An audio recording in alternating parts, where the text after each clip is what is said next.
क्या रीज़न था और कैसा एक्सपीरियंस रहा ये सब के बारे में अगर आप हमारी ऑडियंस को बताएं, जी और गाने के बारे में थोड़ा सा जी। बताएं। तो पहले ये क्लैरिफाई करना चाहूँगी कि कम गानों से जुड़ती हूँ तो मेरी चॉइस नहीं होती। जो गाने आते हैं उसमें जब मुझे लगता है कि मैं वो गा सकती हूँ तो मैं ज़रूर गाती हूँ, और ज़्यादातर गाने मैं गाती हूँ। और इस गाने के साथ जुड़ना जो है, मुझे लगता है कि एक गीत तो एक वजह होती है कि हमारी एक अपनी इनर जर्नी होती है, जो अंतर यात्रा है वो उसके थ्रू होती है। लेकिन उस जो प्रोसेस है वो ज़्यादा मतलब मैटर करती है। गाने का जो आउटकम है वो उस पर ही निर्भर करता है। और उस प्रोसेस में आप जिन लोगों के साथ जुड़ते हैं, मुझे लगता है मेरे लिए वो बहुत ज़्यादा मायने रखता है। तो वो मतलब मेरी रविकेश से डायरेक्ट बात तो शायद हुई नहीं गाने के स्टूडियो में मिलने के पहले। गाना आजकल टेक्नोलॉजी की वजह से व्हाट्सएप पे आ जाता है। शमा जो मेरी मैनेजर हैं उनकी सब बातचीत हुई और हम सीधा स्टूडियो में मिले। और मुझे ऐसा लगा नहीं कि मैं पहली बार उनको मिली हूँ। वो मुझे लगता है मेरी भी स्माइल उतनी कंटेजियस है जितनी रविकेश की है। अगर आप वीडियो जब देखा है आपने, देखेंगे तो आपको समझ आएगा कि उसमें it's also pure organic and it just happened. जो आप उसमें डांस देखेंगे या कुछ, क्योंकि पता नहीं वो ऐसा वैसा मैंने कभी नहीं किया है कि मतलब पहले दिन ही वो हम इतना अजीब सा एक कनेक्ट हो गया। और इनकी पूरी टीम के साथ, क्योंकि वो गाने की अपनी एक एनर्जी है। फिर जब मैंने उस गाने के पीछे की पृष्ठभूमि या कहानी सुनी कि वो गाना कैसे उपजा, कैसे इनके बचपन से वो गाना है, कैसे सरप्राइज़ प्लान किया गया है इनकी दीदी के लिए, और इनकी दादी नानी गाती थी, और फिर कैसे उन्होंने उसको पूरा दोबारा से उसको लिखा है जो जो इनकी यादें रही हैं। और बहुत खूबसूरत आशीष ने उसको म्यूज़िकली जो इतना सुंदर प्रोड्यूस किया है। तो आई थिंक वो उसकी जो एनर्जी, और जब एक एनर्जी होती है वो आपको बस उस बहाव में, जैसे पानी का एक नदी का बहाव होता है, ऐसे एनर्जी जो है वो अपने आप में आपको समेट लेती है और आपको अपने आप अपने साथ उड़ा ले चलती है। तो वो प्रोसेस वही हुई है। और बहुत बहुत ही अच्छा मेरा एक्सपीरियंस रहा। मतलब मैं थोड़ा अपनी कंफर्ट जोन से ऊंचा मैंने गाया है, और उसकी वजह रविकेश और आशीष हैं कि they pushed me and they made me do this. So I am really grateful to them. Ma'am, जैसे कि आप जब भी गाना कोई भी लाते हो हमेशा अलग कंटेंट रहता है, अलग अलग गाना लाते हो। चाहे वो बात करे कबीरा की, चाहे वो बात करे डार्लिंग की, लोगों के जुआ पे अभी भी आपका गाना चलता रहता है। जी शुक्रिया। ये गाना कितना चलेगा बताना चाहोगे कुछ? देखिए, वो तो हम कभी भी ये तय करके गाना नहीं बनाते। एक आर्टिस्ट की अभिव्यक्ति होती है, लेकिन सिंगर तो उसको एक गाता है। उससे पहले की जो प्रोसेस है, अगर आप कबीरा बोलते हैं तो प्रीतम और अमिताभ भट्टाचार्य और अयान मुखर्जी डायरेक्टर, उन सब का कलेक्टिव वो एक क्रिएशन था और जिसको मैंने आवाज़ दी। Same way darling Vishal Bhardwaj गुलजार साहब का क्रिएशन था, या और जो भी आप गाना आप बोल रहे हैं।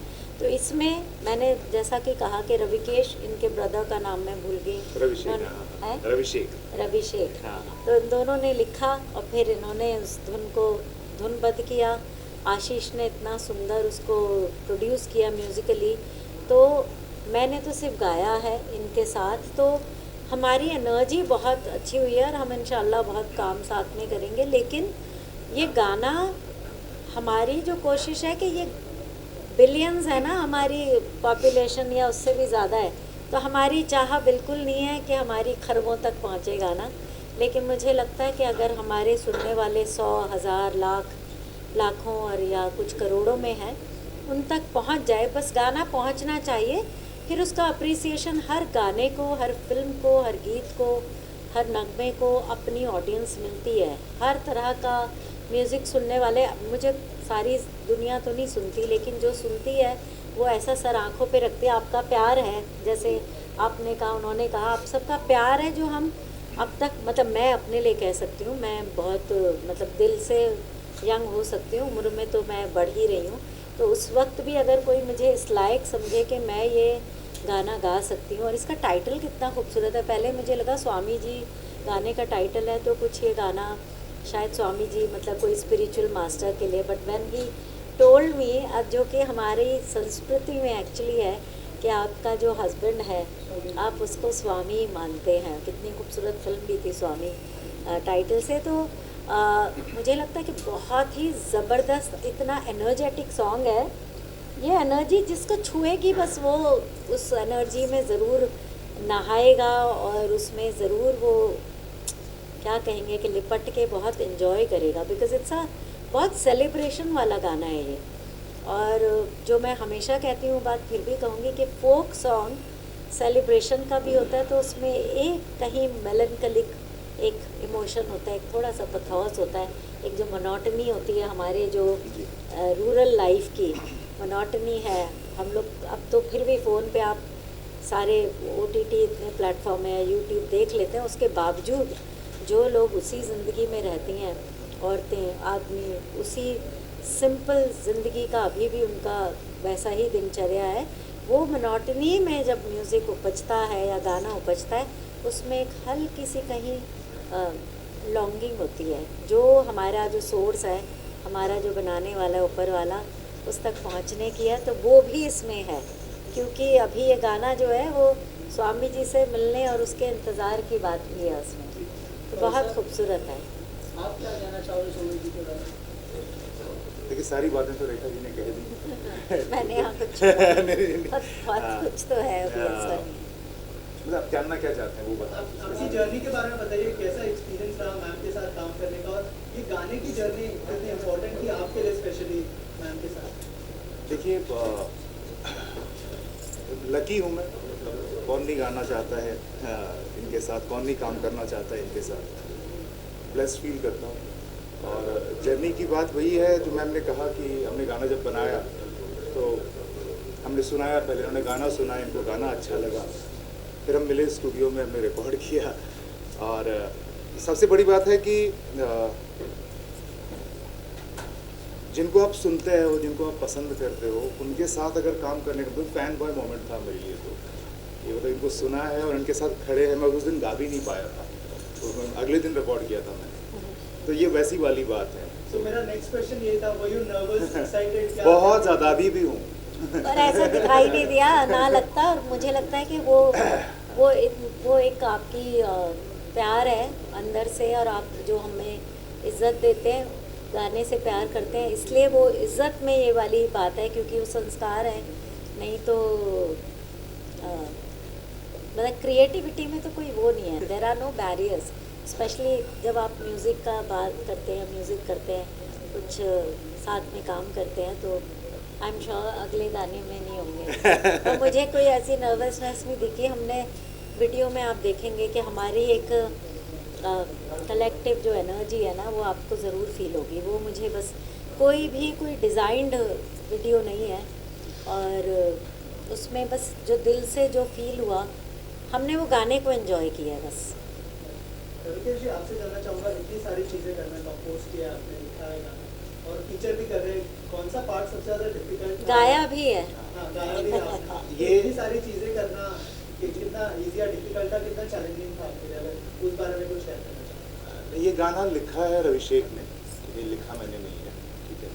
गाना कंपोज करना, देखिए मुझे ऐसा लगता है कि जब आप कोई चीज़ करना चाहते हैं, जिस चीज़ से आपको प्यार होता है, तो डिफ़िकल्टी तो कुछ मुझे नहीं समझ में आई। ये म्यूज़िक करने का जो डिसीजन है, साथ काम करने का जो डिसीजन है, ये इतनी प्यारी बात है ना कि आपको इसमें डिफ़िकल्टी नहीं समझ में आती है। मुझे तो नहीं आई है आज तक। मतलब लोग कहते हैं मतलब कि काम से छुट्टी लेने वाली बात, मुझे अभी तक तो नहीं समझ में आई। मुझे लगता है यही छुट्टी है, यही करना तो चाहते सच थे, में।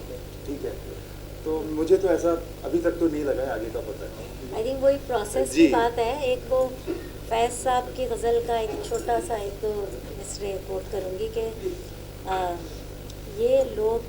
वो लोग बहुत खुशकिस्मत थे जो इश्क से जो काम इश्क को काम समझते थे, आराम और काम से आशिकी करते थे।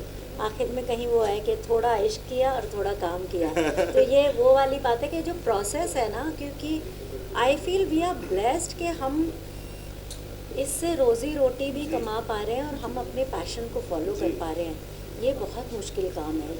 ये ऊपर वाला आपको चुनता है और आपको वो नेमत, आपको वो ब्लेसिंग देता है, आपको नवाजता है उससे, तो आप ये कर पाते हैं कि इतना आपको प्यार मिले। आप सब लोग आए हैं यहाँ पर, आप ये गाने को कवर कर रहे हैं, आई एम श्योर आप इसके बारे में लिखेंगे और ये गाना सुना जाएगा, वर्ड ऑफ माउथ से पहुँचेगा, जहाँ तक पहुँचना है पहुँच जाएगा। बट लाइक आई सेड, हमारी जो प्रोसेस थी ना उस दिन, हमने लाफ्टर शेयर किया है, हमने म्यूज़िक के बारे में आशीष के साथ इतनी बातें की और रविकेश के साथ हमने इतनी शेयरिंग जो हुई, मुझे लगता है that's what makes you richer. वो जो प्रोसेस है वो आपको करती। गाना तो अब हो गया, हम तो मूव ऑन कर गए। आज के बाद हम इस गाने के बारे में नहीं सोचेंगे, क्योंकि और गाने बनाने, इसलिए तो 9 गाने वो कर रहे हैं, आज 9वां गाना रिलीज़ कर रहे हैं, क्योंकि एक गाने पे अटक के रह जाएंगे। क्रिएटिविटी नीड्स नो कुछ उसमें मतलब आपके लिए कोई वो ही नहीं है जैसे होने का। और ऐसा सोचिए ना कि हम ऐसा काम करने के, रेखा जी के साथ खड़े होने का, गाने का नहीं, मौका मिलता है, तो फिर उस काम से आदमी को थकान कैसे हो सकती है?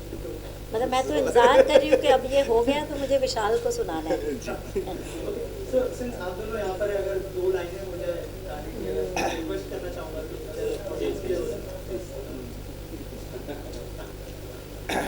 अच्छा, कोशिश करते हैं जी। पर उसका म्यूज़िक के साथ मज़ा है, गाने का भी है, उसका भी है, but still let's do it. जी।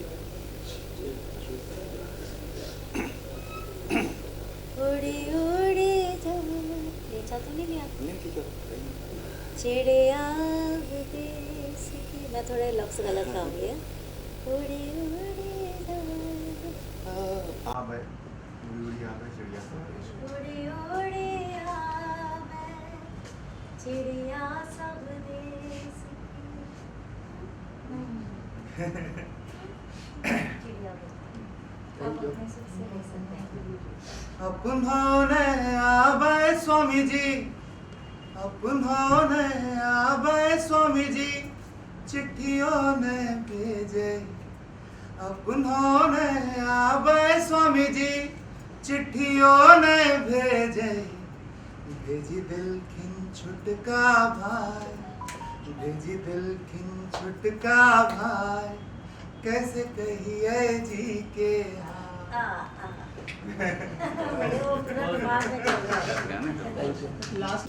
ये रविकेश वत्सा के नाम से यूट्यूब पे चैनल है, आप वहाँ पे देख सकते हैं।